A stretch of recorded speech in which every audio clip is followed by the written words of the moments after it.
I let my disabled mom move in with me until she could find a new job, but my boyfriend hates this arrangement and wants me to give her the boot. Posted by you/throwaway_9276. I want to try and be as brief as possible, but there's a bit of nuance. I, 30F, am an only child to a single mother. My parents divorced when I was really young, and my mom, 65F, was the person who raised me. I'm very aware of the sacrifices she made to ensure I succeeded in life, despite how poor we were. Maybe 5 years ago, my mom had a stroke and a series of transient ischemic attacks. These changed her personality somewhat and caused some mobility issues. She doesn't exactly qualify for disability because she is still able to walk around and take care of herself, she could theoretically hold a job, etc. She has about a year and a half until she qualifies for Social Security. We're in the United States. My mom started her own baking business in 2019 after working as a baker for 20 years. This obviously failed in 2020. She coasted for a bit before becoming the live-in caregiver for my grandmother until she died, and then the executor of my grandmother's estate. That brings us to now. She was living in my grandmother's house, which sold. She found herself with nowhere to stay and no income. I live with my boyfriend, 35M, in a 2-bedroom 1-bathroom apartment. We have been dating for 2.5 years. I am very much the breadwinner. I estimate that I pay around 80% of household expenses. I make $50 per hour, he makes $21. I also work from home, so I generally take care of making dinner, doing dishes, shopping for groceries, etc. If my partner does any of these tasks, it is under my direction.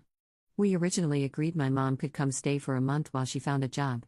She has struggled to find a job, she can't be on her feet and has limited use of her dominant hand, and her last 25 years of work experience is as a pastry chef. She's been applying every day, and she's had a few interviews, but no serious leads. We have had a lot of discussion about this, mostly that I am unable and unwilling to kick my elderly, disabled mother out with nowhere else to go. We have other family, but I am the only one with a spare bedroom. This has caused a ton of tension between my boyfriend and me. He has really started to be generally unpleasant to be around all the time. He's very moody, prone to outbursts. He gets angry if my mom stays in her room, says she's cowering and hiding when he gets home.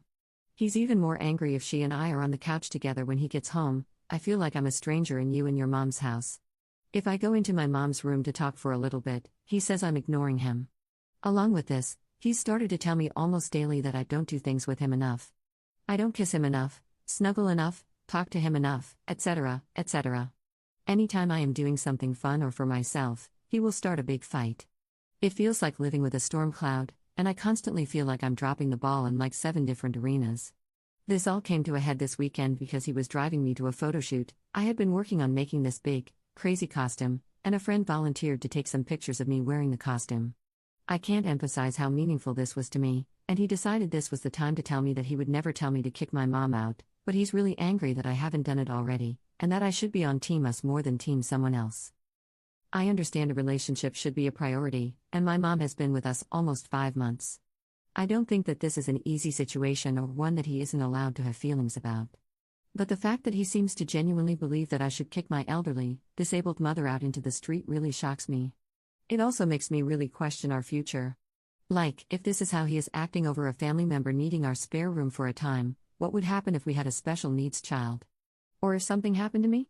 I'm a big believer that a good relationship is able to thrive even in times of crisis. How do I handle my boyfriend's big feelings without telling my mother to leave? /relevant comments. Commenter. I don't think this is the partner you want. My dad was dying of pancreatic cancer and had home hospice. My mother, who was stage 4 breast cancer at the time, and I took care of my father, and a nurse would come in regularly. Toward the end, when my dad lost control of his organs, my husband wouldn't let my mother or me change him. My husband changed my father's diaper because he said my dad deserved dignity in his final days, and having his wife or daughter change him wasn't dignified enough. That is the partner you want during the tough times. Ops response. I was married before, and my ex-husband's dad died pretty suddenly. I saw firsthand what the loss of a parent feels like, and the guilt that you might have been able to do more for them. I just honestly can't imagine putting the needs of a boyfriend over the needs of my mother. Commenter 2. Exactly, so please don't. You have many, many more years to be with this man if you choose to.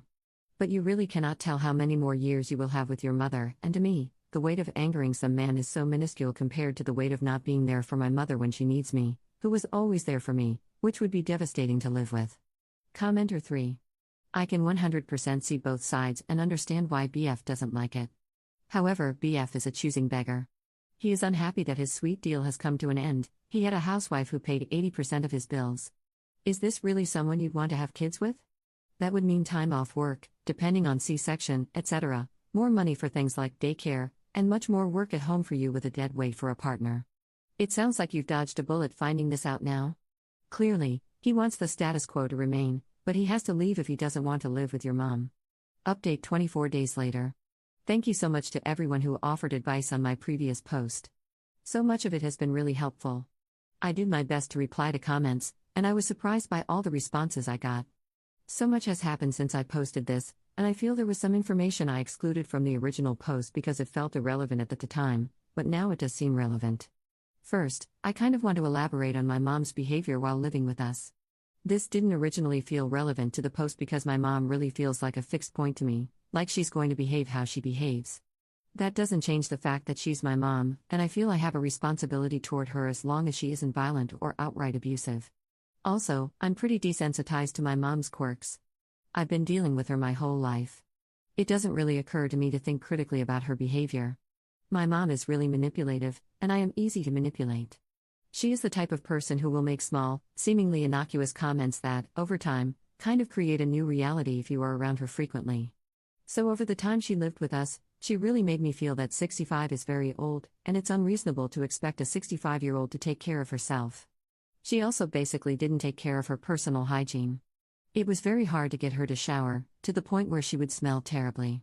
It was hard to be in a room with her. I would, of course, beg her to shower. And every time, it was a very long, drawn-out, dramatic, and emotionally intense scene. She would cry and sob. She would tell me she'd promised to do it in the morning the following day, and then the next day she'd be throwing up sick. She'd beg me not to shame her for struggling, emphasizing that she's getting old, and as you get old, it's hard to do things. She'd talk about being afraid of falling in the shower and no one helping her because I'm so ashamed of her. After she did shower, if I thanked her, she'd burst into tears and talk about how difficult it had been and how scared she had been of falling. This happened almost every time. I want to emphasize that at the time, this was upsetting to me, but I kind of just accepted it. I also felt horribly guilty for causing her emotional distress, and going through this whole process like once a week was pretty overwhelming. Also, there had been a pretty big blow-up where I realized that she hadn't been applying to any jobs. She wanted me to fix something with her phone, and it led to me seeing she had 0 applied jobs on Indeed, 0 confirmation we got your application emails, none of that. I asked her to furnish any proof that she'd been applying, and she couldn't. She swore up and down, tearfully, that she had been applying, but she couldn't prove it at all. This made me really upset, but she still had nowhere to go, and she's still my mom. So I didn't really know what to do. I started making her show me every morning the jobs she had applied to. Afterward, she did this voluntarily every morning. I had been told when she first had her series of transient ischemic attacks that she needs to go on short, frequent walks. Otherwise, she will experience blood flow issues that cause things like numbness in her limbs. She barely moves at all, so much that her leg muscles are very atrophied. I have offered to go on walks with her, buy her a walker, etc., but she always declines. It's worthy of note that I work from home, so I was around her constantly. She was the only person I talked to, other than my boyfriend, sometimes for weeks. And when my boyfriend came home, he was usually really short-tempered. So for me, this created a reality where my mom was feeble, elderly, shouldn't be expected to care for herself, trying her best, and my boyfriend was pissy, irritable, mean. Kind of ungrateful about everything I did for him and for our relationship.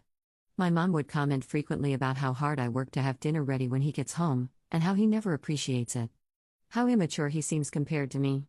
So for most of the day, I would be dealing with my mom's emotional scenes, hearing a constant stream of subtle negative comments about my boyfriend, also innocuous and focused on praising my efforts that I didn't realize how they were influencing me. All these realizations came later. Shortly after I made the original post, my boyfriend and I had a conversation that ended in us both calmly deciding it would be best for us to break up and move out. Luckily, our lease had already ended, and we were on month to month, so this wasn't an issue. It took a week for us to arrange new places to live. I got a 2-bedroom apartment for my mom and me. He found a studio. This happened at the beginning of this month. We both move into our new places at the end of this month. My boyfriend requested that my mom go elsewhere for a while so we could pack without her being around. I wholeheartedly agreed. We've been together for a long time. This is difficult. Going through a breakup, living together for a month, and also having your ex's mom be there constantly is terrible. My cousin agreed to let my mom stay at her place. This is not a long-term arrangement. She's sharing a bed with my cousin's mom, who lives with her. My aunt has multiple sclerosis. It's a different situation. I can elaborate if desired. It's fine for a bit, but not forever. With my mom gone, everything changed. My boyfriend and I were getting along perfectly. His entire mood and vibe reverted back to how it was before. Fun, kind, hilarious, delightful. I felt like I was waking up. I had a few counseling sessions that helped me realize that most 65-year-olds do take care of themselves. My mom does have some issues, but a lot of the issues are within her ability to fix. She hasn't been trying to sign up for government assistance. She hasn't been trying to do anything. She hasn't even been taking care of herself, at all. I realized through counseling and talking with friends and family that just because she's decided not to take care of herself doesn't mean I have to sacrifice my life to take care of her. I also had a lot of conversations with my boyfriend, ex-boyfriend now, where we were able to really see how the other person was affected by all of this. He really now understands how this constant manipulation was causing me not to really see my mom and the situation clearly. He also understands that despite everything, she is my mom. And for my part, I really understand why he was just at the end of his rope and was acting like a jerk all the time. He was acting like a jerk all the time. He openly agrees he was. But yeah, I get it, I really do. He wasn't the problem. We definitely had some stuff to work on, and that was present before my mom moved in. But I think all that was fixable if we didn't have 6 months of me slowly being brainwashed and him slowly becoming the worst version of himself. I do have a lease, which my mom is on, for a year in the new place. I've decided that I will hold that lease for 1 year. After which, I am moving into a 1-bedroom apartment, alone. If in a full year she has not found a way to support herself, at that point it won't be me making her homeless. I can't keep supporting someone who makes no effort to support themselves, seems perfectly happy to have my life fall apart, and contributes nothing at all to our shared home. I'm happy to help her however she asks me to during the next year. But I can't set myself on fire to keep her warm. Especially if she makes no effort. There are options out there for her. She's perfectly capable of looking into them. I need to give myself the love, care, and consideration I've given her. I have to have a question. So, what guidance can you give for someone living with a parent who has a proven track record of being manipulative? /relevant comments. Commenter. This is extremely relevant info and shouldn't have been left out of the original post. Did you do that intentionally to gain sympathy and make your BF seem like the bad guy? You may be as manipulative as your mother. Regardless, while your mom may be manipulative, it sounds like she might also have an anxiety disorder, chronic depression, or both. She needs to see a doctor about these possibilities, as there are many medications that can help. Ops response. A lot of it I didn't realize until she left. No, I did not purposely exclude it. I included all the details I thought were relevant at the time. At the time I made the first post, I really wasn't seeing her as manipulative at all. I was just kind of seeing her as someone who was really depressed and struggling and needed help. I didn't realize the extent of the manipulation, etc., until she left and I had a few counseling sessions. I agree now that it's important information and should have been included, which is why I made this update. The first post was indicative of my perception of the situation at the time, as this post is indicative of my perception of the situation at this time. My mother does have diagnosed clinical depression and anxiety. She also has Graves' disease, and her thyroid was removed, which kind of makes clinical depression symptoms a lot worse, like it increases feelings of depression. She has been medicated for these in the past, but she lost her insurance when she turned 65 and hasn't been able to afford Medicare due to not having a job. I've been doing my best to get her on state programs, which was difficult because she was previously living in a different state than I am. And since she wasn't on the lease where my boyfriend and I were staying, she didn't technically have an address in this state and was unable to get state assistance. Now that she is on a lease, she does have an address, and is in the process of getting on some state programs so she can get properly medicated. Commenter 2.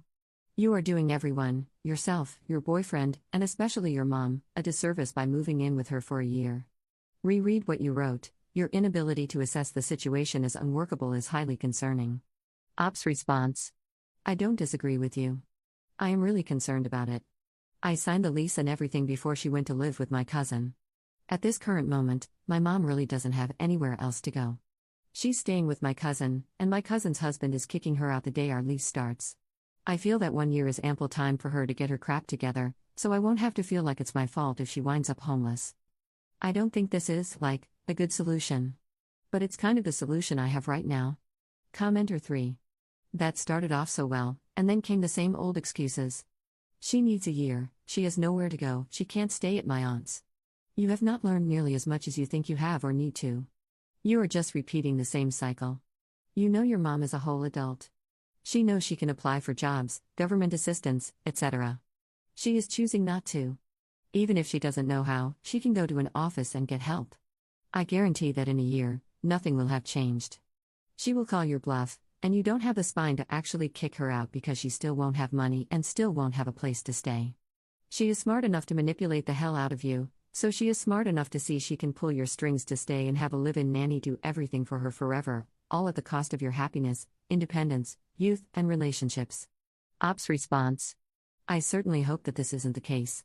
I have already filed the intent to vacate for my new apartment at the end of the lease. I'm doing my best to set things up so I can stick to my boundary. I'm aware she's a whole adult and needs to do stuff for herself. I also know she's choosing not to. I worked with a counselor to help set a boundary that mitigated my feelings of guilt. The boundary was this 1-year lease.